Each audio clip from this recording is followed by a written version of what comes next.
今天摆一个隔牙岸有很深渊源一个法国人，名字叫戴维，我愿意叫他叫大卫。这个人他是1826年的9月7号出生在法国和西班牙交界的巴斯克地区一个小镇。巴斯克地区呢是横跨法国和西班牙之间的一个区域，它有自己独立的语言，而巴斯克语跟任何周围的语言都不相近，完全没得语言上的关系，所以它是一个很独立的一个民族。这也就是为啥子在西班牙除了巴塞罗那加泰罗尼亚人搞独立，巴斯克人也搞独立，因为他们跟前后左右关系比较疏散。大卫，他虽然生在巴斯克地区，但是他是19世纪天主教遣使会的会士，他也是一位动物学家和植物学家。好久在四川见到了大熊猫呢？1869年，所以他被称为世界上第一个意识到大熊猫是这个独特物种的科学家。我读不来他那个法语的原名 Armand David， 我就请教，我在网上询问有没有人帮我读一下这个音，哪个法国的朋友。结果10分钟之后就有一个老朋友从加拿大发了一个读音给我，听下。Armand David。当天晚上，原来住在法国巴黎的一个老朋友，他也发了段自己录的音给我。所以正确的读音是这个 Le Père David。 Père David 就是法语大卫神父的意思。大卫啊，我们就弄清楚他的名字。他的这个出生的这个城市叫做埃斯帕莱特，这个大概就晓得它是很小一个城市。这个城市有好多人呢？2009年统计有1960个人，所以人很少。我最早在录这个乡愁雅安话的节目的时候呢，摆这个龙门阵的时候就提到过，说雅安传教士发现了熊猫，就有一个在美国的雅安老乡就说喊我摆一下这到底是咋回事情，为啥子是传教士从哪儿来的？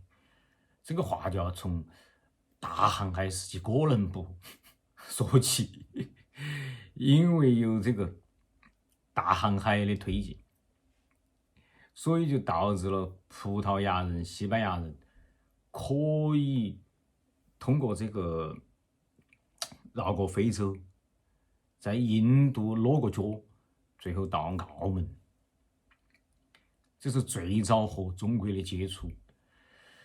葡萄牙人大航海不是要传播宗教，也不是要扩展兵力，而是因为在那个时候，首先德语他们发明了很好的航海技术，还有一个很重要的经济原因，就是葡萄牙在最西边，欧洲最西边，从陆地上来说离中国最远，离印度也最远，所以印度、印尼、中国这边过去的东西，经过中间，不管是波斯人也好，还是这个伊斯兰人也好，再通过意大利人卖给他们，这几家都是做生意的天才，所以到了他们手上，就有一种东西特别贵，香料，反正就是类似于花椒、胡椒之类的嘛。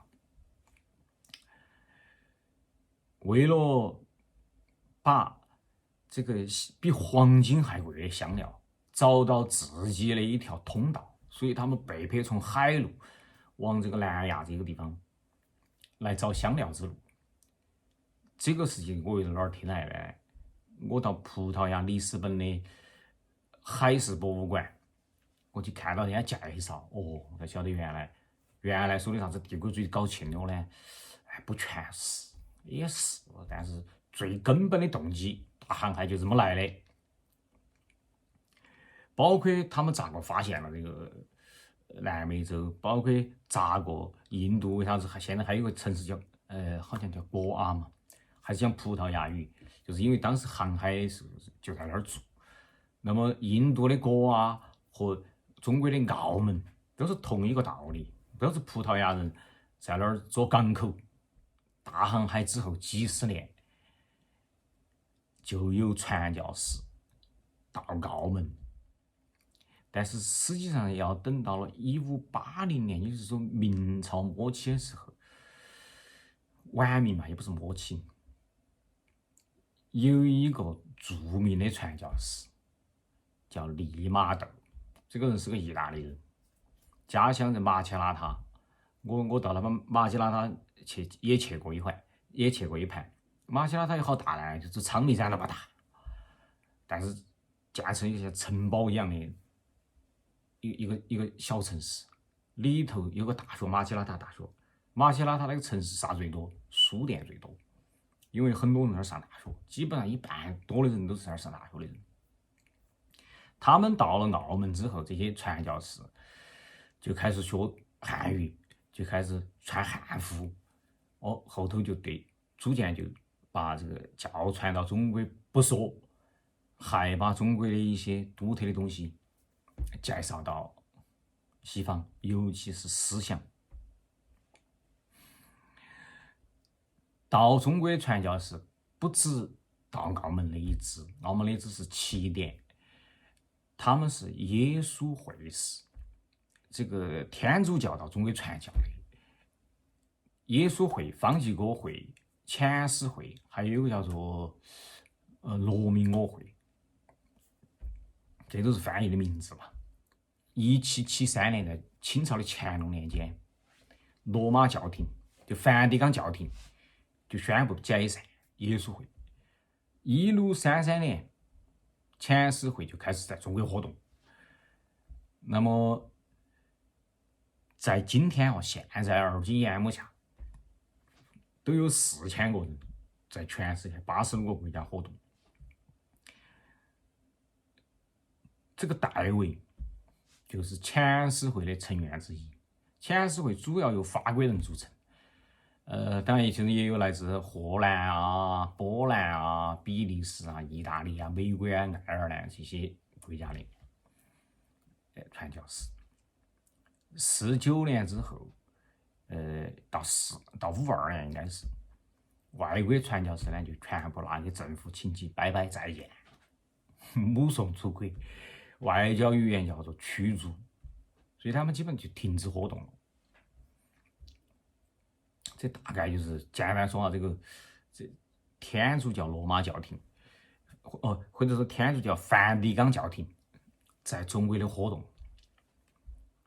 这就是他们为啥子在中国出现。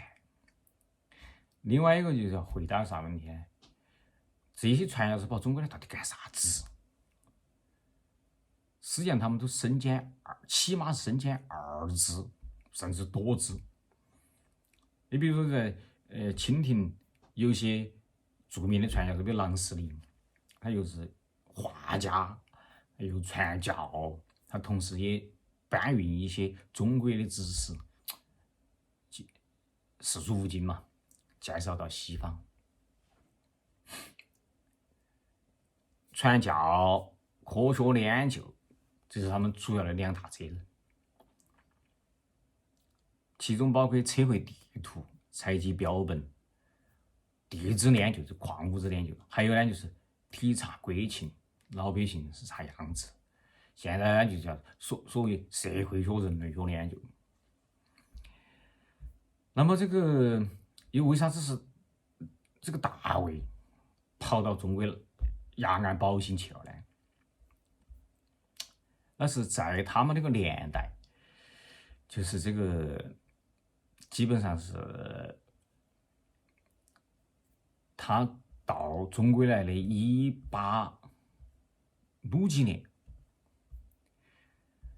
当时法国巴黎的自然历史博物馆就委托遣使会的成员进行一个双重使命的探险，就是我刚才说的，既来传教，又来进行动植物的研究。大卫呢，他刚好在意大利一个小城市，叫做萨沃纳，他学了这个自然科学，就是动植物方面他有所积累，所以一听说这个事情，他就特别愿意来。正好他兴趣所在，他就来了。那又为啥大卫到了宝兴呢？我觉得有2个原因。第一个原因就是这个遣使会的成员所到之处，都是这陆陆续续100多年、200年来，遣使会中国已经修建了教堂的地方，就形成一个网络，他们就在这些网络头活动。宝兴邓池沟1839年就开始建一个天主教堂，这个天主教堂现在都还在。建筑风格呢，就跟很多中国内地的天主教堂是一样的，就外观上看就是民居，但是里头呢就有教堂的典型的结构，所谓哥特式结构。邓池沟教堂就是个哥特式结构的，内部结构是哥特式的一个教堂，这是一个原因。还有一个原因呢，就是大卫的目的地，他自己做计划的时候的目的地是藏东，或者叫做东藏，就他并不晓得，心头并没得一个概念说四川雅安宝兴，那个时候那个地方从建制上说，应该说还不属于四川省雅安市，所以他在往东藏走的这个过程当中，就到了邓池沟，在那个地方住了4个月左右。那么他们那个时候是不是很辛苦啊？远长途跋涉，历史上记载的，他们并不是那么辛苦，因为自然历史博物馆和遣使会都给他们提供了经费。他走到哪里呢？一般都是这个给当地2种人合作，一种呢就是向导，一种呢就是猎人。交通工具是啥子？坐滑竿。他一般都是坐的是滑竿，所以他其实虽然说很辛苦，其实也没得我们想象的那么辛苦，因为他的足迹很广泛。他是从先到了北京，然后再到成都，然后再到这个宝兴邓池沟，他这一走的断断续续的道路，他都是这样子，所以他还是应该说是比较舒适。那么他又是咋个发现的？他发现的这个过程，具体过程呢，也有点意思，摆一下。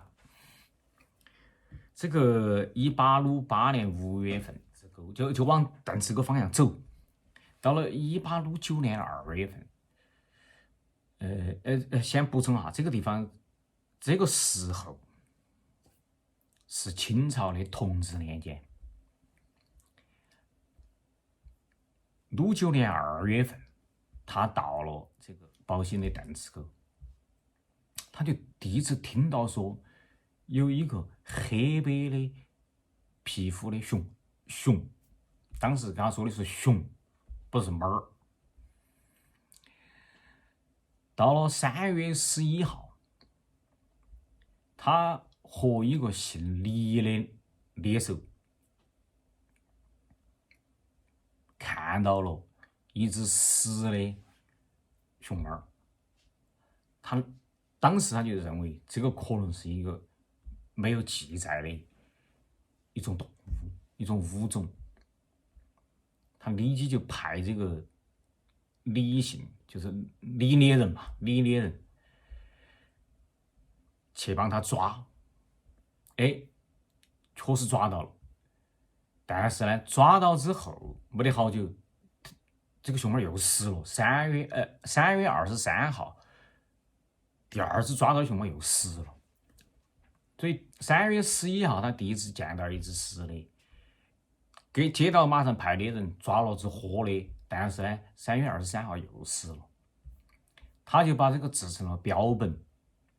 当天晚上，他在写给这个自然历史博物会的这个报告当中，他就说抓到一只年轻的北极熊，他用的是这个北极熊这个说法，而且不是抓到，他说当地人卖了一只给他，他说全身都是白的，除了这个四肢、耳朵和眼睛是深黑色以外，他说我相信这是一个新的物种，不仅是它的颜色，还有就是它的这个毛茸茸的腿、肚皮和它的其他一些特征，反正做了比较详细的描写。后来他1844年就把这一部分研究呢，就出版了一本书。这个书当中最早就有一张熊猫的插图，我等会儿可以把它放到这个底下的链接头，你看到当时世界上画的第一张插图，画得好，竟然感觉是工笔画画的。当年他就把这第一只标本，就是1869年当年就已经带回了这个法国巴黎，放在巴黎东部叫万塞拉动物园。万塞拉原来是一个城堡，现在还在。那么真正活体熊猫到法国，那就是很久很久之后的事情。1939年，大卫神父他到底发现了啥子？现在说下他的历史功绩。他在中国发现了200多种不同的动物，其中63种是他首次记录。他还发现了806种鸟儿，其中有65种也是他首次发现的。还有大量的这种爬行动物啊，无尾的两栖动物啊，鱼，飞蛾、昆虫，植物方面也有很多发现。比如说他收集的这个中国的杜鹃花就有不少于52种，报春花有40种是当时没有收录过的。这个说的是西方啊，因为中国的《本草纲目》上有很多已经列过了，但是这种只是在中国人的体系之内，不在老外的体系之内。他在北京还有一个重大发现，就是在这个皇家猎场发现了麋鹿，就是皇帝最爱打猎打的那个对象。他是1866年发现麋鹿，这个麋鹿在西方现在叫大卫神父鹿，比发现大熊猫早3年。这个后来中国麋鹿就没得了，绝种了，又从法国重新引回来。现在北京有一个麋鹿园，就是国外引进的，重新引进。发现大熊猫有啥子意义？首先就目前而言，外交上意义很大。所谓熊猫外交嘛，这个不用我说了，大家都晓得。从民间的角度讲呢，全世界培养了一批喜欢熊猫的人，熊猫的粉丝。熊猫的粉丝在哪里呢？中央电视台、央视网、cctv.com 下头有一个熊猫直播频道。他们直播哪里的熊猫呢？直播卧龙大熊猫繁殖基地。每天24小时直播，在网上直播，粉丝非常固定，有些粉丝简直把那熊猫认得巴巴适适，每组熊猫啥子状态，简直比那些这个看护员还专业，还投入。这是在民间的层面，在地方层面呢，雅安政府、宝兴政府，还有就是大卫神父那个出生地的埃斯帕莱特那个城市之间，现在有很多来往。